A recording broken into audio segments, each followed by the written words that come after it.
Most conversations at the doctor's office sound calm on the surface. Polite. Efficient. Reassuring. Blood pressure numbers. Test results. Medication names spoken clearly and carefully. And yet, many older people leave those rooms feeling unsettled. Not because of what was said, but because of what never came up. There are subjects that rarely enter the room. Not because they don't matter, but because they're harder to talk about. Harder to measure. Harder to fix quickly. Emotional health. Fear of dependency. The quiet loss of control. Doctors are trained to treat bodies, systems, symptoms. They are not trained, at least not deeply, to sit with the emotional weight of aging. And many seniors sense this. So they don't bring those topics up either. It becomes an unspoken agreement. The doctor talks about what can be tested.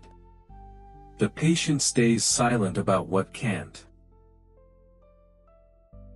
Let's talk about the things that often stay outside that conversation. Not to criticize doctors. Not to create mistrust. But to name a reality many older adults already feel. One of the biggest fears seniors carry has nothing to do with pain. It's dependency. The idea of needing help for things you once did without thinking. Getting dressed.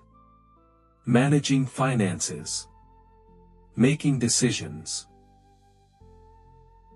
This fear rarely sounds dramatic.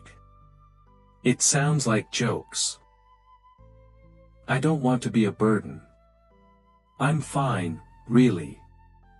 I can manage. Doctors hear reassurance. Confidence. What they often don't hear is the deeper fear underneath. What happens when I can't manage anymore? Another topic that stays quiet is emotional health. Not depression in the clinical sense. Not anxiety that can be labeled. But emotional fatigue. The tiredness that comes from outliving roles. Outliving peers. Outliving certainty. Many seniors don't have the language for it. They say things like, I'm just slowing down. I don't enjoy things like I used to. Doctors nod. Write notes. Move on. But slowing down physically is different from shrinking emotionally. And those two are often mixed together, without being examined. There is also the issue of control. This one is especially uncomfortable. As health becomes a topic of concern, decisions slowly shift. Family members start attending appointments. Suggestions turn into plans. Options narrow.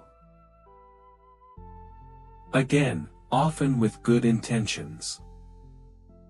But control is rarely lost all at once. It's handed over in small pieces. A form signed without full understanding. A decision made for your own good. A choice you didn't know you still had. Doctors don't always talk about this. Because medicine focuses on outcomes. Stability. Safety. Risk reduction. But dignity doesn't fit neatly into charts. Neither does autonomy. So seniors learn to adapt. They become agreeable, polite, undemanding. They don't want to be labeled difficult, or non-compliant, or unrealistic. Respectability becomes a survival skill.